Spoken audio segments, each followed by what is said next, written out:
Hey everyone, good morning. Welcome in. Betsports Golf here for our first look at the 2024 BMW Championship Castle Pines out in beautiful Castle Rock, Colorado. Second leg of the FedEx Cup PGA Tour playoffs. Coming off of some exciting golf last week, no matter where you were watching golf, and there was a lot of it on, all of it at the same time. We had a fun little run at the Greenbrier with Brooks taking down Rahm, which is exciting to watch if you're able to kind of multitask there. At the USAM going on, and then obviously a very exciting finish without drama. We thought it might be without drama coming into the day at TBC Southwind, and for all of the I don't know. The schedule is getting a lot of like pushback. Obviously, they just copy and paste basically for next year, and going to Memphis in the middle of August is definitely a choice for them to annually just kind of just go back there and not really think about it at all. The course is interesting, right? The course does present as a nice little finishing stretch. It presents, there's a lot of water on the course, so it can kind of bring people back to the field. That's what we saw. Obviously, Hideki kind of in cruise control, for chunks of Friday and Saturday. To go out Saturday, start with the lead, and then post a low score. Nice start considering Hideki was a spot maybe. It was my first click. I touched on it this week, wrote about it. Hideki I loved at 30. And then when you hear the news about what happened with his his coach and Shota, his caddy, and he's going to be there without them. Again, thanks to the fine folks over at Caesars for offering just a absolutely horrendous cash out option. Because when I opened that up to consider it, because I'm like, this is not a good situation for Hideki, very instantly became evident that I was going to just let that ride for sure. The rest of it seems like such a good fit for him there. So obviously, thanks to the fine folks at Caesars for allowing me to cash it outright and not really tilting, because I can't imagine how frustrating that would have been yesterday to have cashed out Hideki pre-tournament because of all that happened in London when he was trying to come back to the States from Paris. And if you hadn't heard that, they got robbed. And anyway, messy situation. Shout out to Hideki for getting over the finish line there and making that a nice little pops of the year for the last couple of playoff events. So I'm excited to talk about Castle Pines. I wish we had more of this. I wish we had more unique locations. We should be in the Chicagoland area, from the Boston area. Those are major metropolitan areas that have a ton of amazing golf.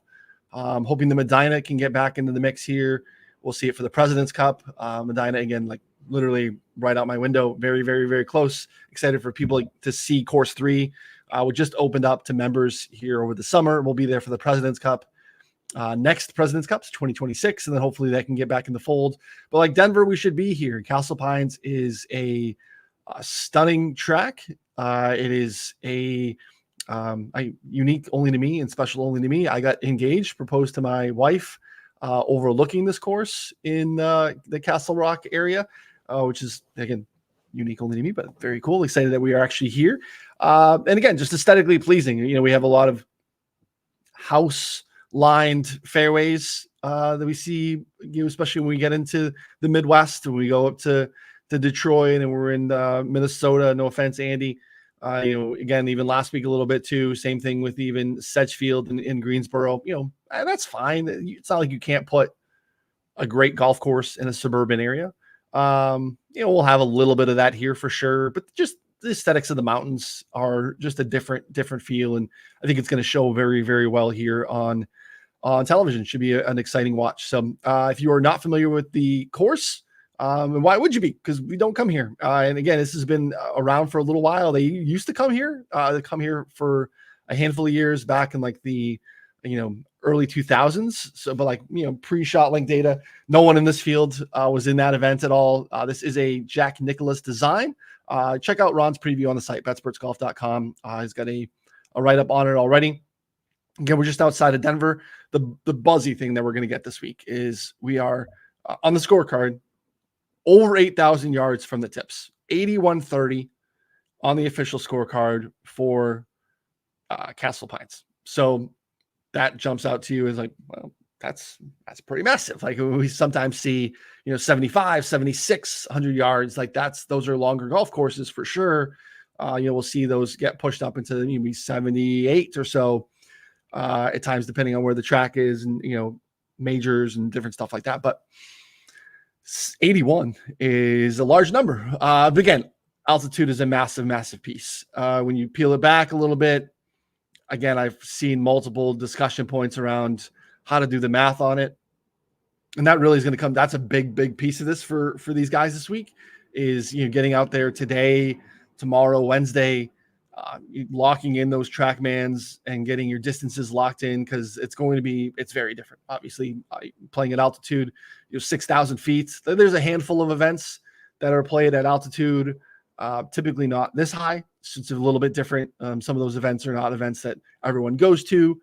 So that's going to be a big, big piece of it is locking in your distances this week. We're going to see some absolute video game numbers off the tee at times. There are going to be some holes where guys can absolutely grip it and rip it, and you're going to see some 400 plus yard drives and some, insane like Brooks or Bryson style always hitting, his 8-iron 220. Like it's going to be very different this week, right? Because it just is. So important to dial back your natural inclination when you see 8,100 yards from the tips and think distance is going to be massive this week.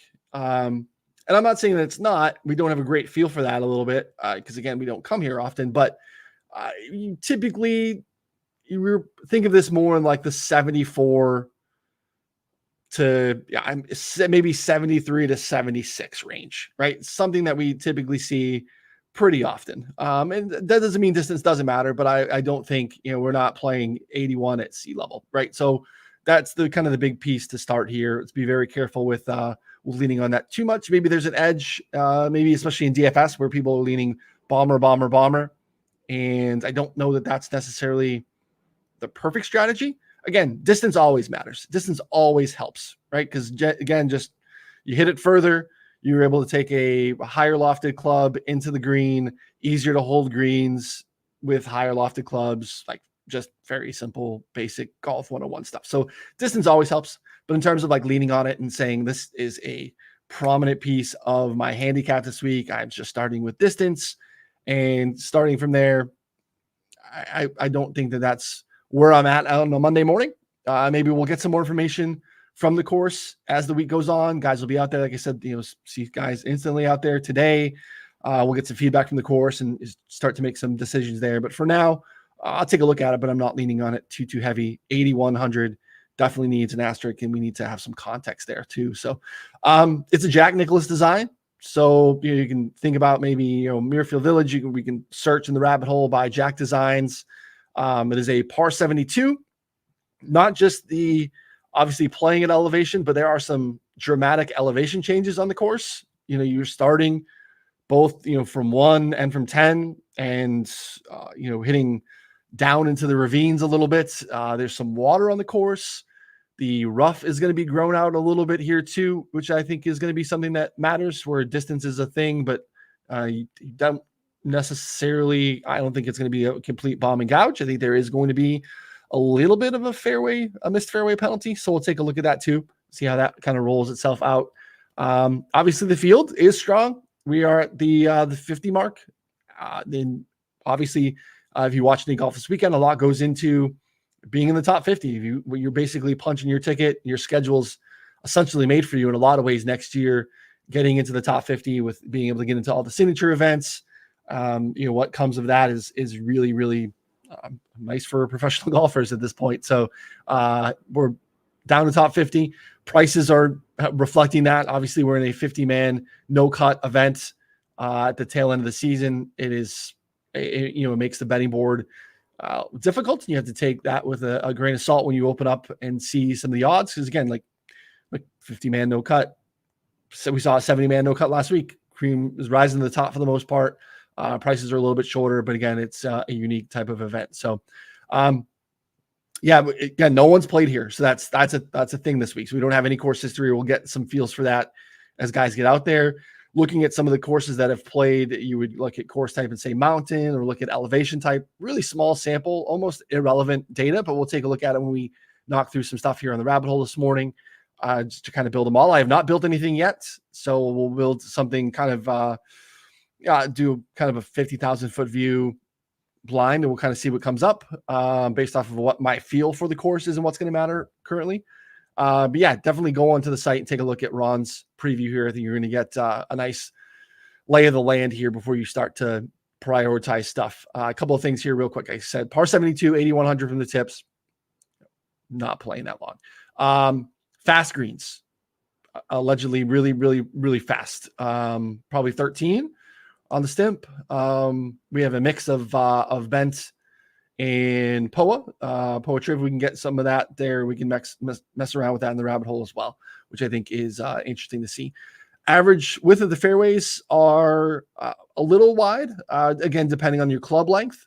And there's some, I've tried to do this in the last couple of weeks, try to find a little bit of like watching people play. There's some YouTube golf stuff that's happened out there that you can watch. You'll see some guys with length take less than driver on some of these holes. There are some dog legs and stuff like that. So I don't think it's going to be driver heavy. I don't think it's less than driver per se. So it's probably average. I'm not going to add that to anything in the rabbit hole. Because again, depending on your club, the fairway width is, I think, a little bit wider than normal. But again, it depends on how aggressive you are off the tee. So again, water is in play. There's eighth most water, numerous like around the green water. Then you're gonna have some off the tee as well. So again, that's something to take a look at. And again, we've had that a little bit here of late as well. This is going to be more distance focused than again, Sedgefield last week, again, at TPC Southwind, accuracy is more prevalent. I think that was definitely a thing when we were in Scotland and when we were in, for the Open Championship, you got to keep the ball in play. You're going to get in trouble just kind of gripping and ripping. And I think this is more of a blend of what we've typically seen and less just specific accuracy stuff. I think it's kind of a little bit of a blend here. So, yeah, some other notes here. Let me see here real quick. Fast greens. I don't really have a sense of what to expect from around the green. Again, they're small-ish greens, but not super small. From a proximity standpoint, you would feel that you're going to have some longer shots, and you have some longer par threes here. We have 254-yard par three. They're all over 200 yards. But again, elevation.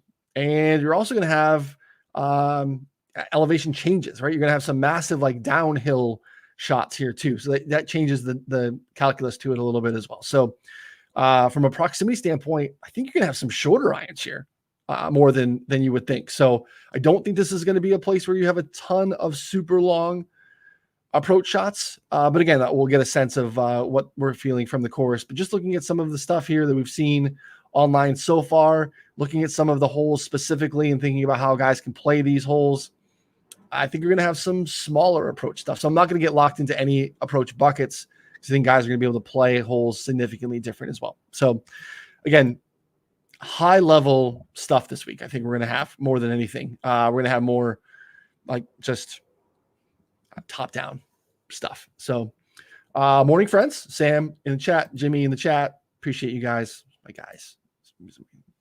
Appreciate those guys. So yeah, let's take a look at what we can expect here from Castle Pines. And again, beautiful place.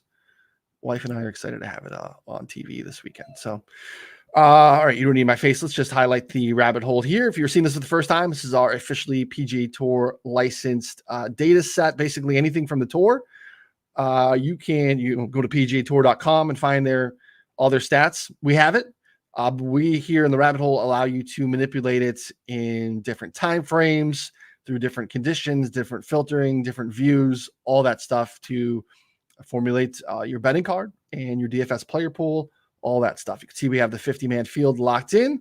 We have TPC Southwind data locked in. So we are flying fresh here this morning with everything that's relevant that you need here to build for Castle Pines. You can obviously see, you can mess around with time frames, rounds, how you display it in terms of ranking, total average, percentage of rounds gained, fantastic options.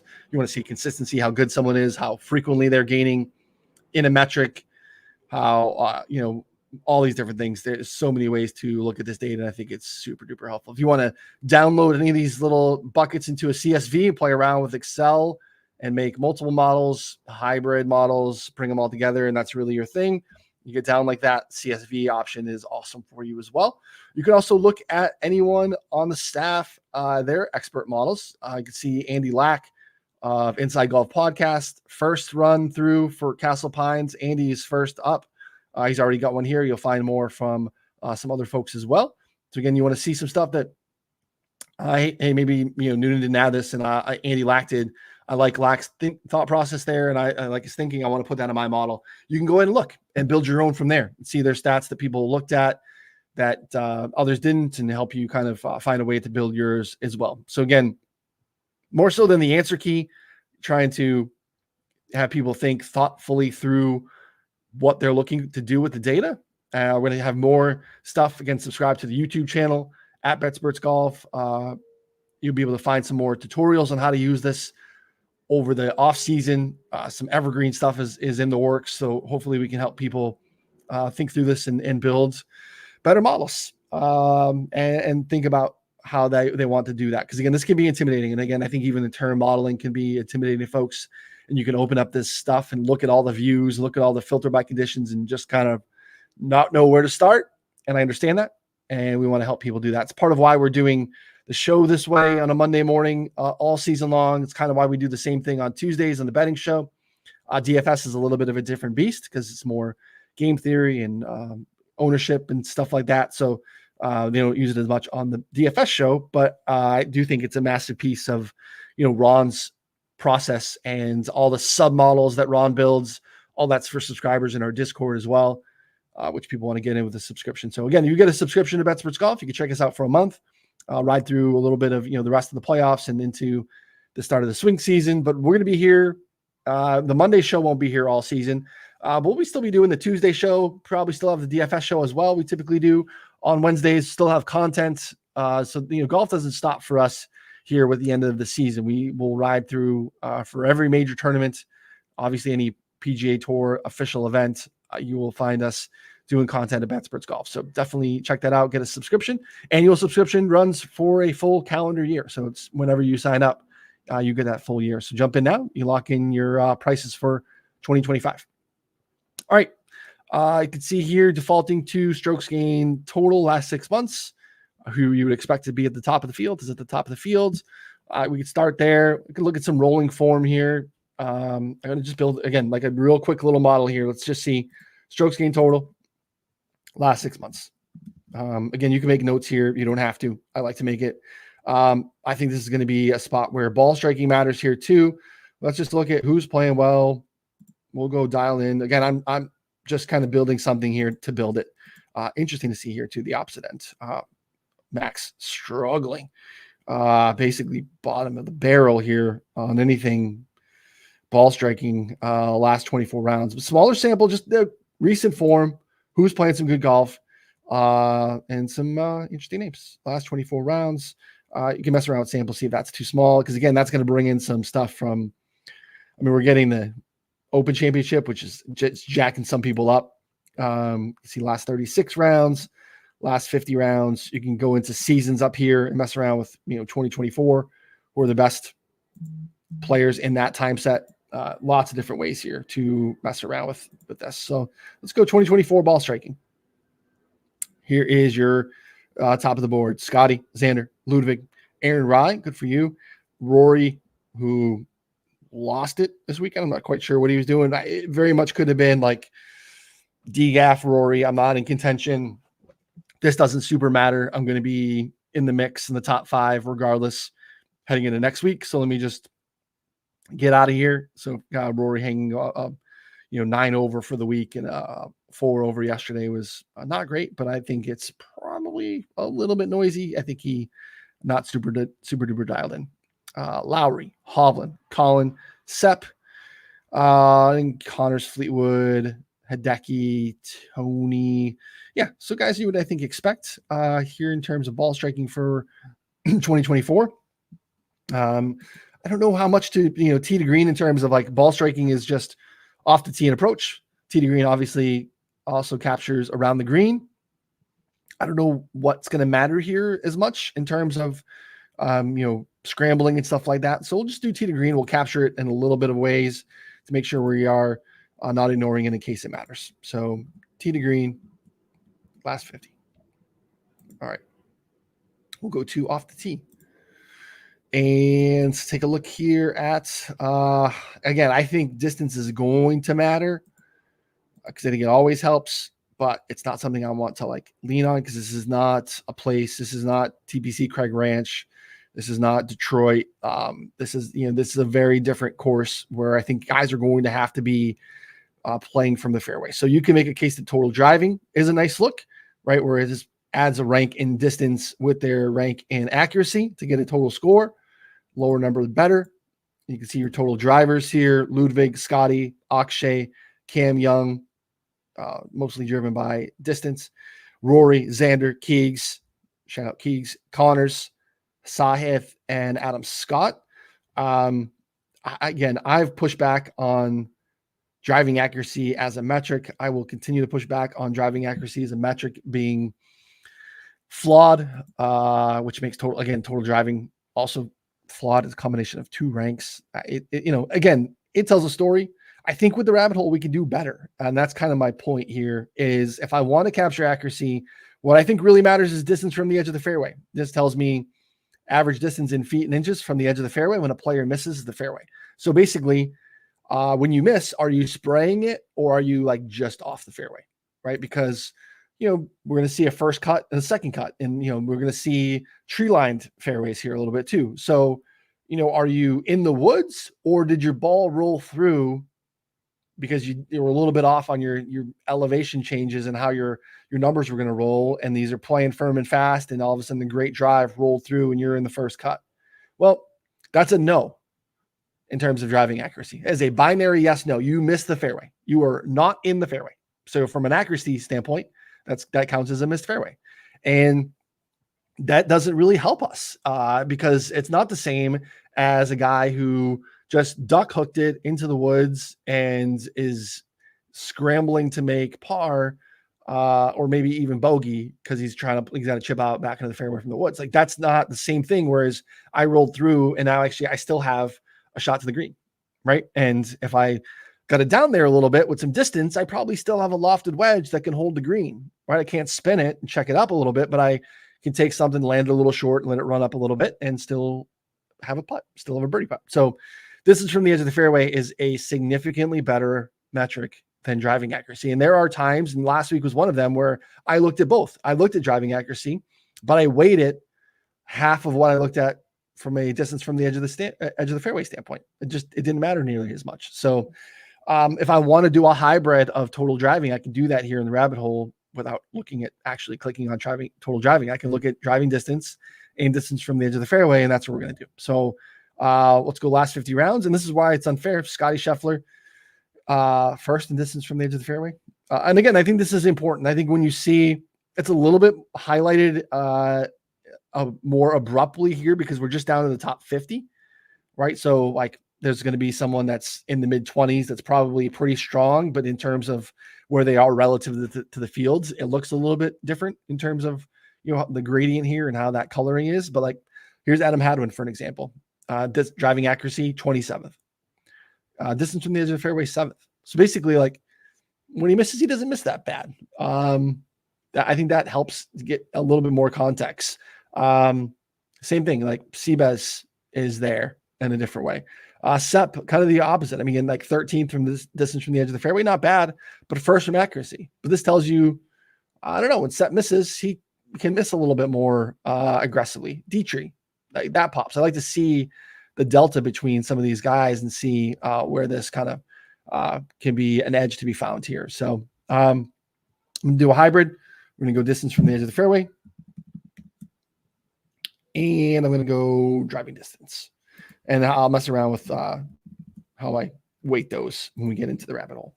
So again, just think through it a little bit more. These are better stats, just a better stat than accuracy. Just not a great stat.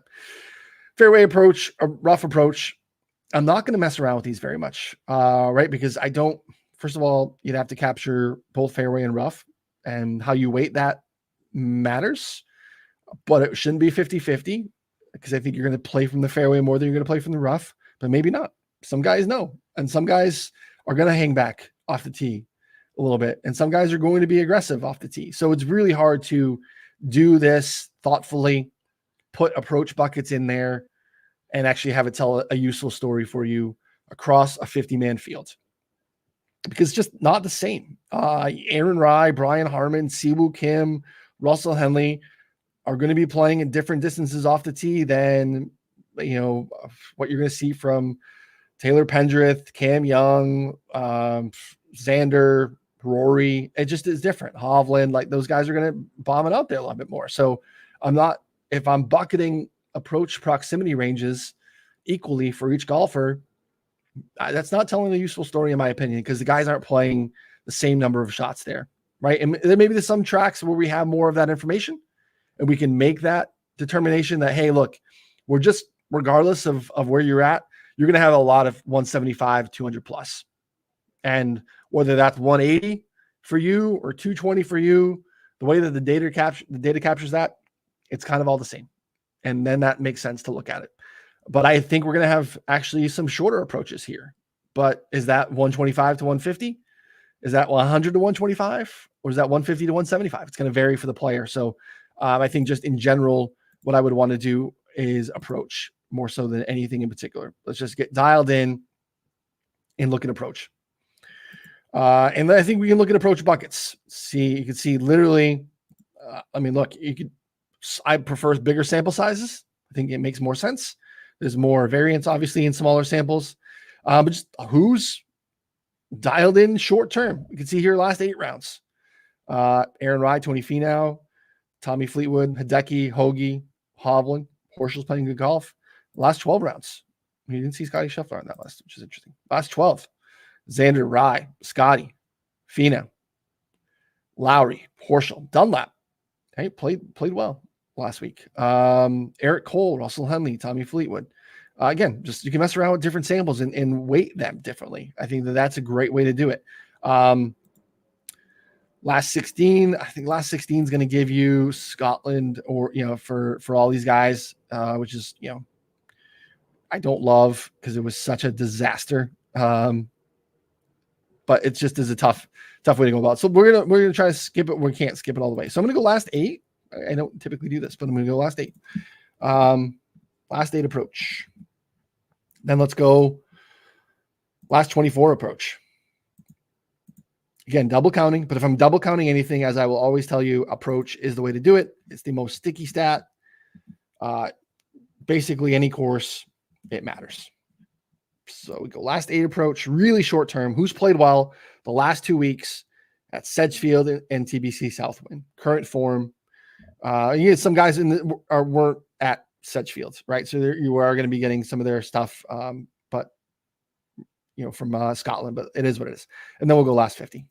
We'll capture these and we'll weigh them differently. So I'll think through this a little bit more when I make my official one. But I don't think this is a horrible, unsound way to go about it. So there's your approach buckets. I think that is a good way to look at it. I'm going to reset this. All right. Around the green, I don't know what to make of it. Again, we're kind of flying blind in terms of what to expect. You're going to have some deep rough. I don't know yet if we're going to have, I think you'll have a mix of, shaved runoffs and thick stuff. I believe I had read, because again, this is a Nicklaus course. I believe he moved some of his staff from Muirfield Village to Castle Pines when they did the reno. So I do think you're going to have a little bit of, I don't want to say I don't necessarily just say that Jack courses or Muirfield is a corollary course, but something to take a look at, I guess, in terms of how it's going to be laid out. And we can take a look at that here, but I don't know what to make of around the green here. Whether it's something I need to look at from a rough or short grass situation. Scrambling, I don't love because it's going to capture putting as well. It's going to be a little bit noisy. Not all scrambling is created equal. So I kind of lean to around the green if I was going to do anything with it. And I'm going to put it in. I'm going to weigh it like 5%. Last 50 around the green, just because I just don't know as of now. We'll get more information as we go on, but we'll see. Again, and I think if we have distance and some shorter approach shots, which is what I believe we're going to have, hopefully it doesn't matter quite as much. Guys should be able to hold the green. Putting. Yeah, let's take a look at a couple of things. I touched on this last week after being out in Sedgefield and taking advantage of media access to interview some guys and talk about data, how they look at data, and how they use it, and talking to Spieth actually, and Spieth not here, rest up. I think he's going to get surgery on that wrist. Interesting to see Spieth not here and outside the top 50 and how that plays itself out next year in terms of, events want to have Spieth at the event. So like Spieth just missing the top 50, can earn his way obviously based off of his official world golf ranking, but I also think he's going to be first man up for a lot of his sponsor invites. But anyway, Spieth was talking about he basically thought that putting splits on surfaces is a little bit noisy. He feels like, hey, if I'm dialed in, it doesn't really matter if it's POA events. He's seeing it well and running it well. He feels like it doesn't really matter. And I think there's probably something to that. And I do think any data set at the tails, meaning like if you're really good or really bad and like below your baseline, below field average, there's something to be said whether the player thinks it or not, to be honest. I just think that the data is the data. And if you are a half stroke worse on a surface relative to your baseline and you don't think that that's a thing, you're wrong. Unfortunately, I'm sorry. But again, I think we probably get lost in the minutia of the middle, thinking that it matters drastically when we really don't have a great perspective of how it relates to a player's baseline putting. So moving forward, I really want to look at, when I look at putting and I weigh it at all, I want to look at it both overall putting and then on the surface that I'm looking at. So, because again, if a guy's rolling it well, I want him to get credit for that and have him feel like, hey, my recent putting form is strong. I'm seeing it well. And then how do they actually play on the surface that we're at? So you can see here, last 24 rounds putting. Again, all surfaces: Burns, Gracerman, Xander, Sungjae, Eric Cole, Matthew Fitzpatrick, Aaron Rai, Akshay, Colin, Davis Thompson, Jason Day rounds out your top 10. Again, guys are just putting it well the last handful of times out. There's probably something to that. Or just, good baseline putters in general we can look at. You can see the opposite here. Zalatoris, Jaeger, Chris Kirk, JT, Lowry. These are your bottom putters here on a bigger sample. Xander at the top. I mean, that's deadly too, right? Like just being one of the best ball strikers in the world, and you're outshining Denny on the greens. It's pretty sick and speaks to what Xander's been doing week in and week out. So we'll just go baseline putting, last 50. And then I'm going to take a look at the putting surface here. I'm going to go and filter by conditions. We do some other filtering by conditions here in a minute, but we'll look at green surface. And this is what we have this week. We have a bent POA mix. Going to apply this here. We'll mess around with our sample to back out a little bit because you can see here last 6 months we only have 20 rounds. A little bit short sample. I prefer a little bit bigger. Let's see here if we back out to the last 12 months and see. Still a little small. Let's go 2 years. I think closer to 40. And yeah, that's more useful. And again, Denny, Xander. Some familiar, similar names. Nice for Keegan. 4th. Sungjae, Wyndham Clark. Wyndham probably popular this week. Denver area kid.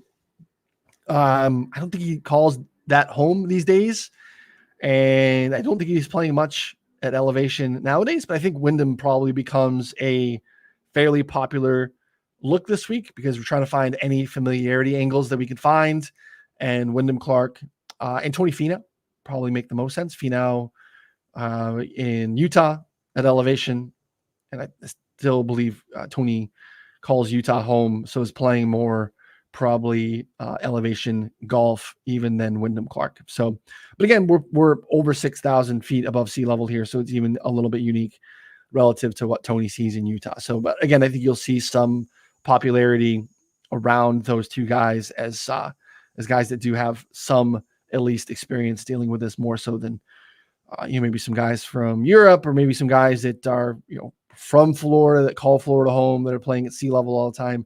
I think you'll see some narratives build around those guys, and it makes sense. So this is just baseline. This is putting POA over the last 50 rounds. We'll add this. Yeah, bent POA last 2 years. Again, not a huge sample, but something. All right, so you can get into any of the par 3, 4, 5 efficiencies. You can get into some of the miscellaneous metrics. I'm going to look at, let's reset this. Let's look at a couple of overarching filtering condition stuff. Scoring conditions, I don't know what to make of.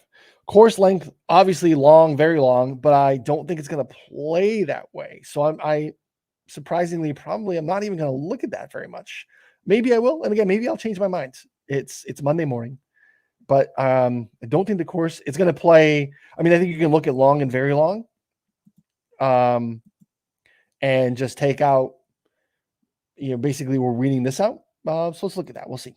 I don't want to say I don't want to overreact to the changes in elevation too. But I think, I don't want to overreact to the big 8,100 on the tips thing here. So let's look here. Long, very long.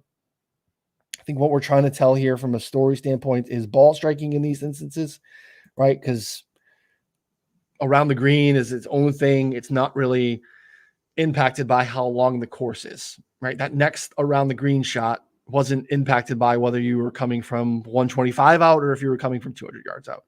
How you putt isn't really impacted by that either. So this is the stuff I'm talking about where you got to think through what you're actually looking to do with the data and how you're trying to leverage it. What I'm trying to capture by looking at courses that are long and very long is who's impacted by the first two shots. What do you do off the tee? And what do you do with your approach shot? So we want to look at strokes gained ball striking, because that's what that captures is off the tee and approach. So looking at total, fine. But it's also giving you data that you don't really need. And through the filtering, it's capturing stuff with scrambling and putting. So ball striking is the way to go. And we did last 9 months. We're getting 30-ish rounds for these guys, which is kind of right on the mark of what I would call useful data. But it's relevant sample last 9 months. So basically the calendar year in instances where the course is long and very long. Scotty and Xander, Rory, Corey Connors third, Tony fifth. I'm sorry, Connors fourth, Tony fifth, Ludwig six, Tom Hoagie 7, Aaron Rye 8, Siwoo 9, and Benny Ann there as well. Right behind that, Hovland, Morikawa, right outside that. So that's relevant to me. Ball striking, long and very long. Just like I said, you don't have to make a note here. It's up to you, but it'll help us when we get to the next phase. All right, I'm going to reset that. I'm going to go back in here. I don't know. I don't think this is going to be useful, but I want to show you that you can look at it. You can do it two ways. First, you can go into course type and you can look at mountain. We just don't play in a lot of events. You can see here, last 6 months, nothing is found. If I go last 3 years, still super small. If you want to know what they are, what the events are, and you can see some of these guys, just 2 events, right? Let's see here. Strokes gained tee to green. And 8 rounds for some of these guys. Ball striking. Let's just look. Let's see what Hovland is. You can click on these round numbers, and it'll actually take you to not their player page, but that specific data for what this is. And it tells you this is the CJ Cup and Shriners. Zozo in Japan would count as well if you dialed back. But again, look at where we are. We're in 2000 or 2020, like 2001. So this is not useful data, to be honest. It isn't. A small sample and it's old. So again, you can look at it if you want. It's here for you. you can also do it this way. Instead of course type, you can reset and go into filter by conditions, and you look at elevation. Right here, elevation high. Again, we don't get much. Last 3 years, bigger sample. Let's see who I can look at so Vic, we looked at his stuff and we saw how far back that was. This is going to give us, all right, technically waste management. Okay, fair. But like, that's kind of it, right? Otherwise, still again, Shriners and CJ Cup. And that's old data. So you're basically just looking at how guys play in the waste management, especially the top guys. And that's what we have here. You can get some guys that played in off events that, has a little bit more of that. But again, I'm dialed back 3 years and I'm getting less than, 30 rounds, less than 20 rounds for basically everybody. So it's here. You can use it. It's not great this week, guys, to be honest. I mean, we just don't have a useful set. So I'd be very, very careful overweighting anything with that. So one of the other things we could have done with greens or putting is fast putting. Let's look at that. I think that's actually probably more relevant. Maybe I zero out my putting split that I had. But let's look at fast green surfaces putting in the last 18 months. See, we got a decent sample there. We got a big sample there. Let's go last 12 months. Fast putting. And I'm not going to look at surface. I just want to see putts well, fast greens. All right. Thomas Dietrich, Ludwig Oberg, Max Homa. Got to find something. Denny, Harmon, Horschel, Rory, Grayson, Hoagie, Tommy. I think that is relevant because we are dealing with some real fast putting surfaces this week. So for now, I'll probably leave it as is to complicate the model and have something zeroed. But I think that's probably a good way to look at it, to be honest. Looks like we're going to have some pretty fast greens this week. You can mess around. Again, high water danger. Missed fairway penalty, I think, is relevant. Again, like you can look at Jack courses here. You can look at some other architects that I think there might be some commonalities, like Fazio could be a thing. Maybe some, I'd probably just go Jack at Fazio, if anything. But like I said, I don't think it's driver heavy off the tee, but you can mix. I think it's probably mixed, but I'm not going to mess around with that. In terms of, like I said, rough penalty, missed fairway penalty. I think there's probably something to be said for that. Like I said, we don't know much about around the green or how to handle that. Here's some putting stuff if you wanted to, but I'm going to look at missed fairway penalty. I'm going to go high and average because, again, I just want to weed out the thought of being able to grip it and rip it and just pound driver, because I don't think that's what's going to happen here. So when guys are forced to kind of be more strategic, find fairways, take less than driver on some holes, what happens there? And again, this is an instance where I really want to capture ball striking specifically because I'm thinking about the first two shots. So Scotty, Xander, Ludwig, Lowry, Connors, Hovland, Rory, Rye, Hoagie, Morikawa is your top 10. And I think this matters a lot. I missed a fairway penalty, high and average. All right. Let's see what we got. Again, remedial model for the morning, first thing here. But I think it's going to be useful, and we'll see what we get. If you're building it again for the first time, just go ahead and hit this Create Mixed Condition Model button. Populates it right in there for you. And got to give it a name. Castle Pines. And I'm going to save it so you guys can see it. It'll be in there for you to take a look at. And again, you can see you can save as many of these as you like, build as many as possible, no limitations. Working on making sure that you can build evergreen models and have it play around with the right data and the right fields. It's a challenge, but we're trying to figure that out. We'll have that soon. Another really cool addition coming very, very soon, hopefully this week. That is, you guys might not have even thought of how useful this is going to be, but it's coming soon. I'm excited for you to see it. And yeah, it's going to be awesome. All right, let's see here. Mess around with the weights. Just last 6 months total. I want to give that some weights. It matters a bunch. Just overall, who's playing really good golf. Distance from the edge of the fairway, I think matters a lot this week. So I'm going to go 7.5 here, and I'm going to go 5 for distance. I'm going to scatter out my approach buckets because, like you said, I have 3 of them. Like I said, this is the one place to double count, and it's fine. So I'm not going to weigh any more. I'm going to give some weight to the short term. I probably typically go a little bit more weight to longer term, and I'll come back there if I have excess later. Around the green, I don't know what to make of it. Putting, I'm going to split these up a little bit. So I'm not going to give a ton of weight to putting. I typically don't. We'll split 5. We'll go 5 for putting total. I think just, again, putting matters, obviously. I don't know if this is going to be a birdie fest per se, but the other bankable skills matter more. How you play tee to green, your ball striking, almost any course. So ball striking, long, very long. We're going to have some excess stuff to play around with here. So we'll go 10. Missed fairway penalty being high. We'll go 10. All right, we got a lot. All right, so I'm going to go make this 10. We'll make this 7.5. I got 10 left. All right. Oh, no, I messed around. I want this to be 5. I'm sorry. And I want this to be, we'll make this 12.5. We'll make this 10. Make this 7.5. Again, a lot on approach, and I think that matters. 98. I got 2.5 change left to go. We'll just lean on, let's see. I'm okay with these. I'm okay with these. I'm okay with these. Let's just see. Who are my best players? All right. We're up to 100. All right.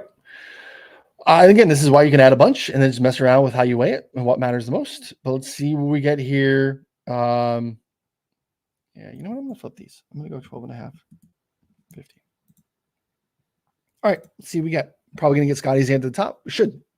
They should be at the top of the model. They're at the top of the odds board. Scotty Xander. Aaron Rye. Nice bump. Again, playing fantastic golf. Putter's been awesome. Approach has been awesome. You can see here he's top 4 in all the approach buckets. So again, I'll run out the top 10 here for you. If you listen to podcasts, again, we appreciate that. Better on YouTube, but trying to make it best for both of you. Scotty Scheffler, Xander Schauffele, Aaron Rye, Tony Finau, Corey Connors, Ludwig is 6, Morikawa 7, Hideki 8, Rory 9, Tommy Fleetwood 10. You're rounding out here right behind it. Lowry, Henley, Noren, Hovland, Hoagie. That is your top 15. You want to look at the bottom of it. It's going to probably be Max, unfortunately. No, the Max is doing okay. All right, yeah. Matthew Pavon, JT Poston, Cam Davis, Max Homa, Adam Hadwin are your bottom 5 of the model. You can see some other guys here that are towards the bottom of it there too. You can see where and why they rank poorly. But you can see when we go back to the top, no surprise. Obviously, Scotty and Xander are inside the top 10 in basically everything. Obviously, there's some putting stuff for Scotty that's not great. Hard not to like those guys. Aaron Rye, I guess I shouldn't be surprised to see Aaron Rye this high based off of his recent form and how well he's been playing. Distance is a problem for Aaron Rye, but again, he's not that short. And I don't know how much distance is going to really matter a ton this week. So again, we gave more of an advantage to distance from the edge of the fairway, and that benefits Aaron Rye pretty substantially in that total driving hybrid model that we have here, which is kind of what we're doing here with these 2 stats. So that's interesting. Finau, the ball striking for Finau is, again, look at the approach buckets. 2nd, 3rd, 5th, regardless of the time frame. Ball striking stuff, 5th. You like to see that top 20 here as well. And you ever want to see what the filters were, you can just go ahead and click on it. High missed fairway penalty, average. That's Finau. This one is just long and very long courses. So again, that bodes well.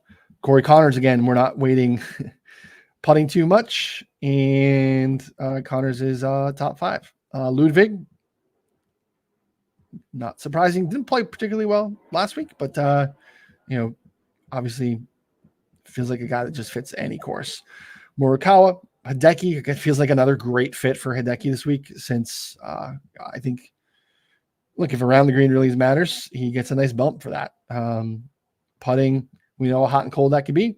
It was super hot for a handful of days in Memphis. So Rory, I'm interested to see what happens to the Rory numbers. Let's take a look at that here. I'll bring up the odds board over on FanDuel.